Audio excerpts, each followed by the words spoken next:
Bienvenidos, bienvenidas, hermanos y hermanas, a la segunda lección de nuestra clase El pueblo en misión en la narrativa bíblica. En la primera lección vimos cómo la Biblia nos orienta a la misión como pueblo, a nuestra misión como pueblo, en forma narrativa, legándonos una memoria intergeneracional del pueblo de Dios, memoria que presenta al pueblo como parte de la creación de los cielos y la tierra, y nace sobre todo de las figuras de Abraham y Sara. El pueblo de Dios es su descendencia. Y ahora en esta segunda lección vamos a seguir el hilo de la narrativa bíblica a través del éxodo del pueblo de Dios de Egipto y después los reyes y los profetas en la tierra prometida y entonces el exilio que resulta de esta historia. Vamos a expresar a grandes rasgos cómo estas fases de la narrativa bíblica nos orientan a nosotros como la generación actual del pueblo de Dios en misión, cómo nos instruyen respecto al trato humano, al cuidado de la tierra en los lugares de nuestra vida y las tentaciones de la autoridad humana en la tierra. Vamos a empezar con una oración. Oremos. Dios liberador, somos herederos de tu salvación de nuestros antepasados, de la esclavitud en Egipto. Procedemos nosotros de diversos trasfondos, pero tú nos has reunido en este pueblo tuyo, esta familia de generaciones que nació de nuestros padres, Abraham y Sara, y que tú liberaste por medio de Moisés. Desde entonces tú has caminado delante de nosotros, detrás de nosotros y a nuestro lado, Señor. Bendice ahora nuestro estudio de tu palabra, de tu memoria, para que nos forme en tu misión, como mensajeros de liberación en la tierra, mensajeros de tu salvación. Amén.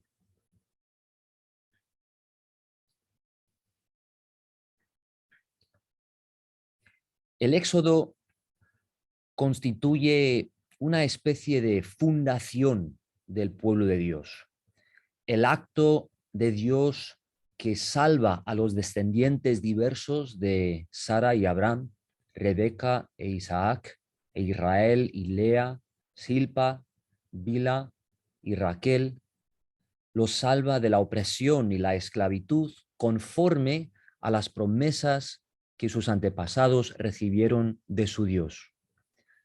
En este momento fundante del Éxodo se empieza a revelar el significado de la salvación. Dice así en el libro de Éxodo: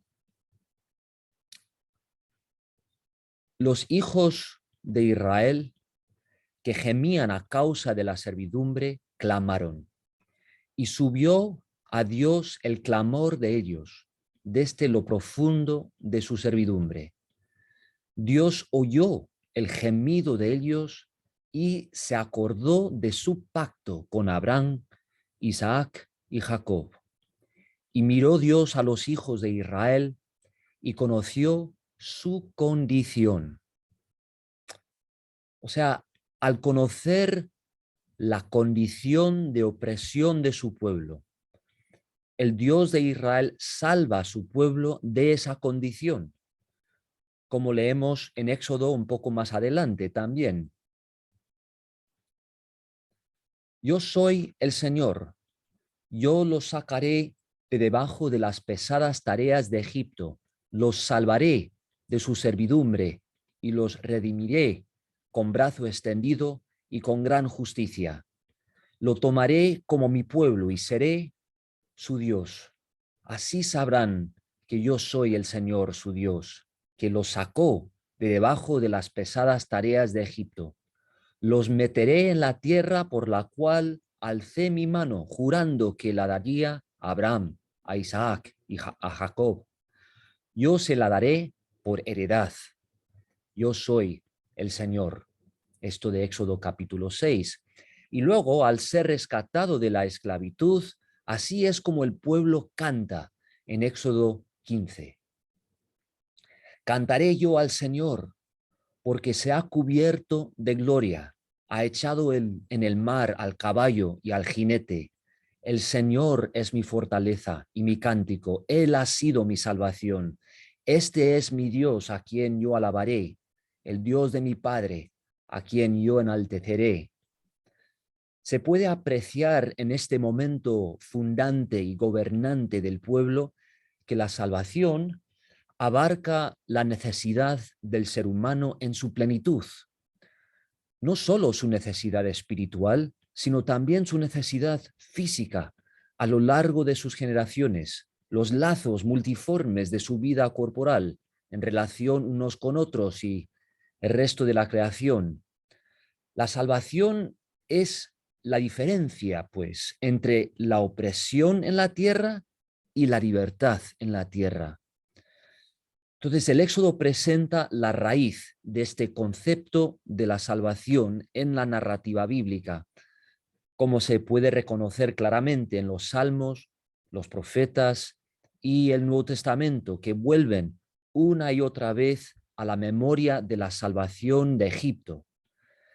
La misión del pueblo de Dios, según la narrativa bíblica, pues es participar y disfrutar de esta salvación y así compartirla con todos los pueblos de la tierra. La memoria de nuestra salvación nos anima a transmitir esa misma salvación a otros que están experimentando la opresión.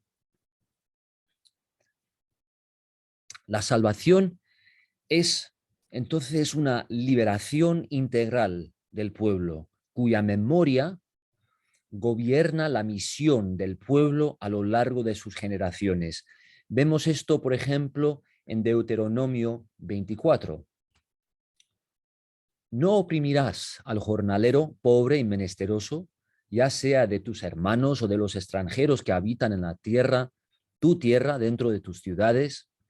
En su día le darás su jornal y no se pondrá el sol sin dárselo, pues es pobre y con él sustenta su vida, para que no clame contra ti al Señor y sea en ti pecado.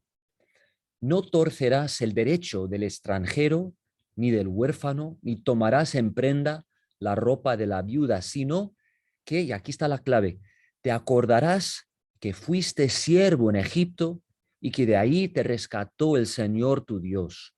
Por tanto, yo te mando que hagas esto. Como se ve en el libro de Éxodo y aquí en Deuteronomio que acabamos de leer, la salvación de los hijos de Israel incluye una ley de Dios que los guía como pueblo y está resumida en los 10 mandamientos. Y esta ley refleja la salvación que el pueblo mismo ha recibido y está experimentando. La ley de Dios guía al pueblo en su misión. Entonces, lo guía para que el pueblo pueda navegar las fuerzas de la vida y la muerte en la tierra sin destruirse, para que pueda habitar la tierra prometida de manera sostenible y fructífera, generación tras generación, y así llegar a ser una comunidad de bendición para todos los pueblos de la tierra. Todo esto, la salvación del pueblo para que comparta su salvación con otros, responde a esa condición del pueblo que su Dios conoció al principio del libro de Éxodo. En este momento quiero hacer una aclaración sobre la ley como parte de la salvación del pueblo de Dios y de su misión. Por varios motivos en la historia del pueblo de Dios se ha llegado a entender la ley de Dios entre cristianos no católicos como un problema a solucionar. La ley supuestamente sirve solo para demostrar la pecaminosidad del ser humano, o no es más que una norma de perfección inalcanzable, o nos invita a tratar de merecer una salvación que en realidad Dios nos dará solo si la recibimos como un don inmerecido. Pero estas interpretaciones de la ley como un problema a solucionar carecen realmente del contexto de la narrativa bíblica, donde se puede reconocer claramente que la ley en sí es un don de Dios, una memoria, unas reglas, por supuesto, pero también unos cantos que guían al pueblo por los caminos de la salvación. La ley es crucial para la misión del pueblo de Dios porque le enseña al pueblo concretamente cómo amar a su Dios Salvador y cómo amar al prójimo como expresión de esa salvación. Le enseña cómo adorar al Dios creador únicamente, como por ejemplo observar un ritmo de trabajo y descanso sabático para la tierra, los animales y el ser humano, para que el ser humano cuide de la vida bajo la presión de la muerte, en lugar de destruir la vida a través de la explotación y el hambre de un lucro temporal y superficial. Así es como empieza todo el salterio del pueblo de Dios. Bienaventurado el ser humano que no anduvo en consejo de malos, ni estuvo en camino de pecadores, ni en silla de escarnecedores se ha sentado, sino que en la ley del Señor está su delicia, y en su ley medita de día y de noche.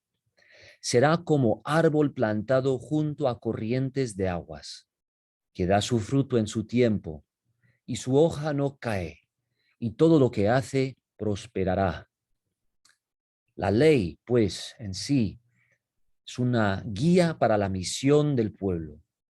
Como tal, un instrumento de liberación, de salvación, de deleite, de misión. Según avanza la narrativa de Éxodo, el pueblo de Israel se ve obligado a aprender esta ley de su liberación a través de una generación de migración en el desierto, donde su Dios le enseña a depender de él para su pan de cada día y no acaparar. El pueblo se ve obligado a aprender una economía de gracia. Tienen que aprender también cómo amarse unos a otros en circunstancias de vulnerabilidad, cómo depender de su Dios para su seguridad frente a varias amenazas. En breve, tienen que aprender los caminos de fe como pueblo en misión, los caminos de fe, y la ley pretende guiar al pueblo precisamente por esos caminos de fe. Si se fijan, un poco lo que estoy intentando cuestionar un poco aquí es la tendencia a interpretar la ley y la fe como si fueran cosas opuestas una a la otra. Yo creo que aquí se puede apreciar cómo es que la ley arroja luz sobre el camino de la fe. Y eso es lo que queremos aprender de este testimonio bíblico con respecto a la misión del pueblo de Dios. La ley sirve para guiar esa misión. Cuando el pueblo se establece en la tierra prometida, la memoria narrativa de la Biblia nos cuenta cómo les cuesta vivir en memoria de su salvación de Egipto, cómo se dejan llevar por una economía de acaparar y explotar en lugar de compartir y descansar. Abandonan el pilar del sábado y permiten que las amenazas de enemigos extranjeros los lleven a imitar las estructuras políticas gentiles. Rechazan el reinado de su Dios a través de la ley y se buscan un rey humano. Leemos así en el libro de Primero de Samuel. Entonces todos los ancianos de Israel se juntaron y vinieron a Ramá para ver a Samuel y le dijeron: He aquí tú has envejecido y tus hijos no andan en tus caminos. Por tanto, constitúyenos ahora un rey que nos juzgue, como tienen todas las naciones, los pueblos gentiles, ¿no?, a su alrededor. Versículo 6. Pero no agradó a Samuel esta palabra que dijeron: Danos un rey que nos juzgue. Y Samuel oró al Señor y dijo el Señor a Samuel: oye la voz del pueblo en todo lo que te digan, porque no te han desechado a ti, sino a mí me han desechado, para que yo no reine sobre ellos, conforme a todas las obras que han hecho desde el día que los saqué de Egipto hasta hoy, dejándome a mí y sirviendo a dioses ajenos. Así hacen también contigo. Ahora pues, oye su voz, mas protesta solemnemente contra ellos y muéstrales cómo les tratará el rey que reinará sobre ellos. Y refirió Samuel todas estas palabras del Señor al pueblo que le había pedido rey.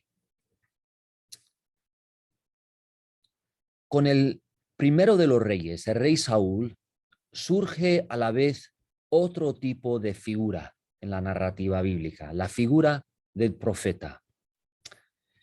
En la narrativa bíblica, Samuel parece ser el último de los jueces y el primero de los profetas, siguiendo la memoria de Moisés, llamando al pueblo a servir al Dios creador, quien los había salvado de Egipto, a practicar el amor a Dios y al prójimo frente a las tentaciones y amenazas que puedan llevar al pueblo por mal camino.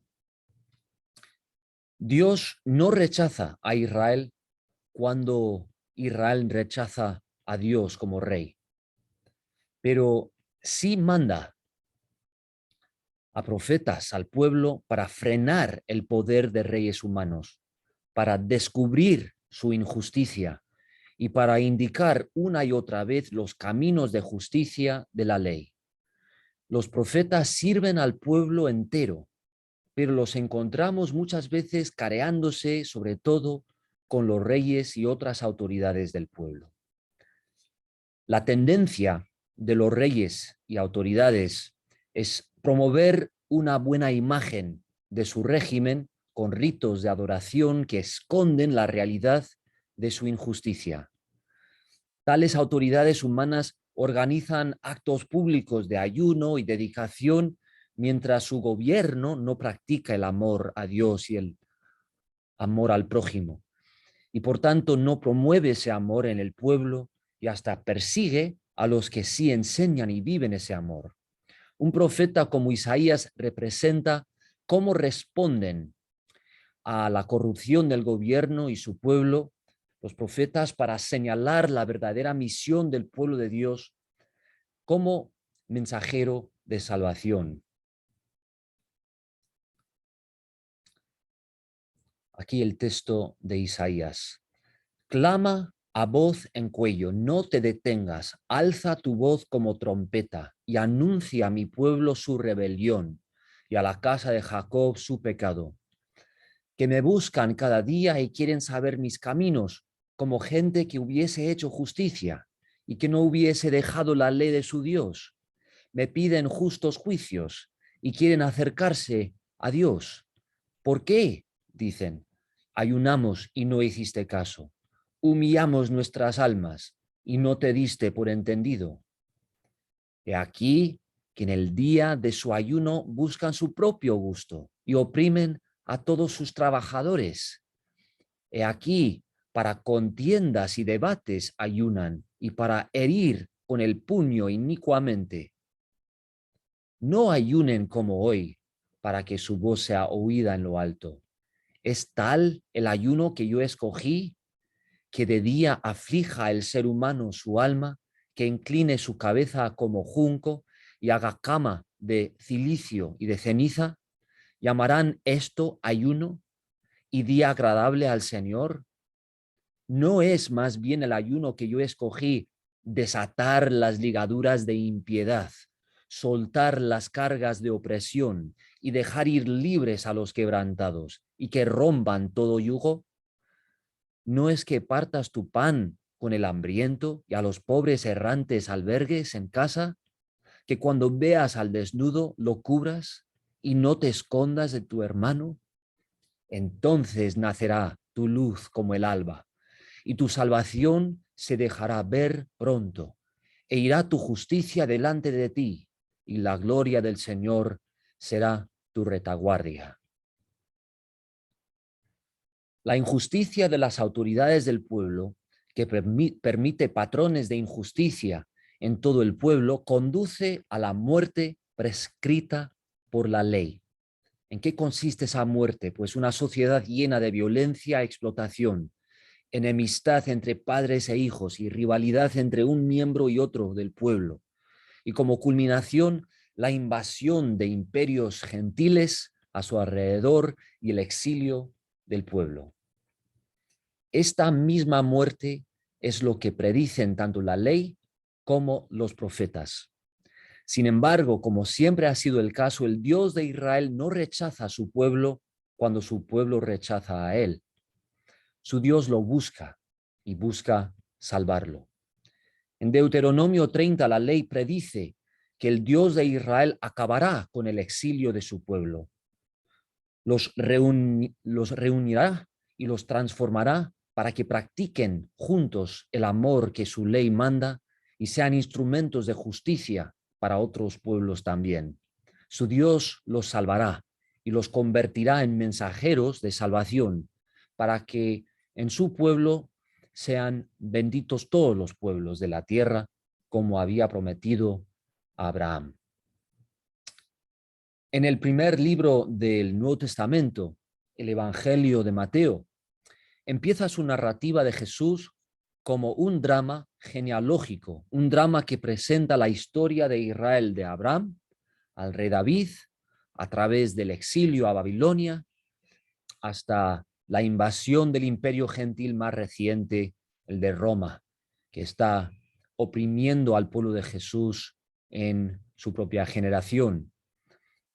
Como vamos a ver en la tercera lección de nuestro módulo sobre el pueblo en misión en la narrativa bíblica, el Nuevo Testamento presenta a Jesús como la plenitud del amor que manda la ley, la plenitud de la justicia señalada por los profetas y el rey de su pueblo solo como una especie de antirrey humano, cuya corona no está hecha de oro, sino de espinas, y cuyo trono no es un monte por encima de sus súbditos, sino una cruz en la que muere por ellos. En él, a quien el Dios de Israel resucita para que gobierne sobre su pueblo y todos los pueblos, se revela la plenitud de la vida y el poder de la salvación. Vamos a concluir esta lección resaltando varios aspectos de la misión del pueblo según los segmentos de la narrativa bíblica que hemos visto en esta segunda lección de la clase. La misión de Dios en el Éxodo, la ley, los profetas, los reyes, es una misión de salvación. La salvación de su pueblo en todas las dimensiones de su vida humana, su vida física y espiritual, su vida en relación unos con otros, su vida en relación a la tierra, para que el pueblo sea un mensajero e instrumento de la misma salvación que el pueblo ha vivido y está viviendo. El segundo aspecto de lo que hemos visto, la ley de Moisés forma parte de la salvación del pueblo, de la esclavitud y el camino a su futuro de bendición. El pueblo lleva a cabo su misión por medio de estudiar la ley y de ponerla en práctica. Y la ley abarca todas las dimensiones de la vida del pueblo generación tras generación. Cómo cuidan unos de otros, cómo cuidan de la tierra y los animales, cómo responden a las amenazas y tentaciones de un mundo que existe bajo la presión de la muerte. Y tercero, Dios es el rey del pueblo y su reinado se expresa a través de una autoridad difusa que no se concentra en una sola persona como rey humano.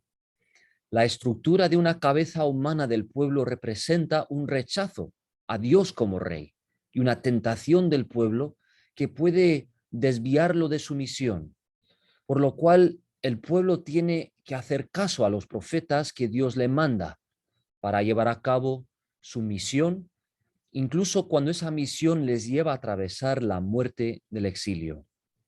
Aún en su vulnerabilidad y su muerte, el pueblo de Dios sigue adelante en misión. En la tercera lección estudiaremos cómo Jesús, como autoridad humana redentora, encapsula la misión de su pueblo según la narrativa bíblica, sobre todo en el poder de su muerte. Vamos a ubicarnos como Iglesia de Jesús en la generación actual del pueblo de Dios en la narrativa bíblica. Pueblo lleno del poder de la muerte de Jesús, que es también el poder de su vida resucitada, el poder del Espíritu del Dios Creador. Esa es la fuente de nuestra vida, el poder de nuestra salvación. Como en la primera lección hay un foro que les invita a responder a la enseñanza de esta lección, en el escrito programado por Juan Stam, el profesor Stam resalta aspectos del Éxodo y la memoria del Éxodo en el pueblo que a veces han quedado en los márgenes de la formación cristiana.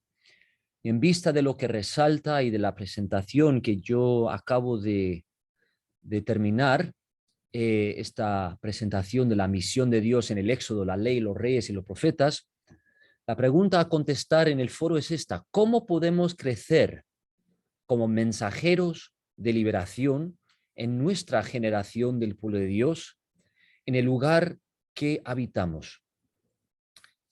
Me imagino que la presentación o la lectura habrá ocasionado algunas preguntas, y las preguntas de ustedes son bienvenidas también en el foro. Gracias por su atención y que Dios los bendiga como un pueblo en misión.